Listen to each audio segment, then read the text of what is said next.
কাকা কাকা কাকা আমার সরকারি চাকরি হয়েছে কাকা। তাই নাকি? হ্যাঁ কাকা, এটা বিশাল সুখবর। কাকা মিষ্টি নিয়েছি, শিগগিরই মিষ্টি মুখ করেন। তার মিষ্টি দিচ্ছ, খুব সুন্দর। সরকারি চাকরি পাওয়া তো খুব টাফ, খুব ভালো কথা। তো বাবা হোম, সরকারি চাকরি পাইছো, এটা কিন্তু খুব ভালো কথা। কিন্তু সরকারি চাকরি করতে গেলে শুধু কিন্তু বেতনের উপর বসে থাকলে কিন্তু হবে না। শুধু বেতনের উপর বসে থাকলেই হবে না।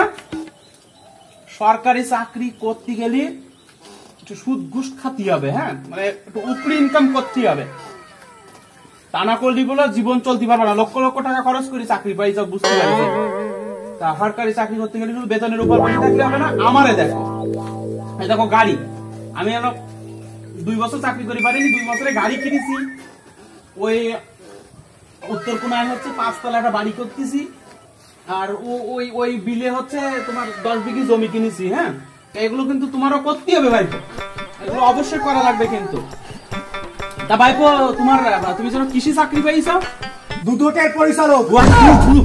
হায় হায়, তোর জন্য ওই পাড়ায় 5 তলা বাড়ি করেছিস, কোটি কোটি টাকা আছে, গাড়ি কিনেছিস, 20 লাখ দে।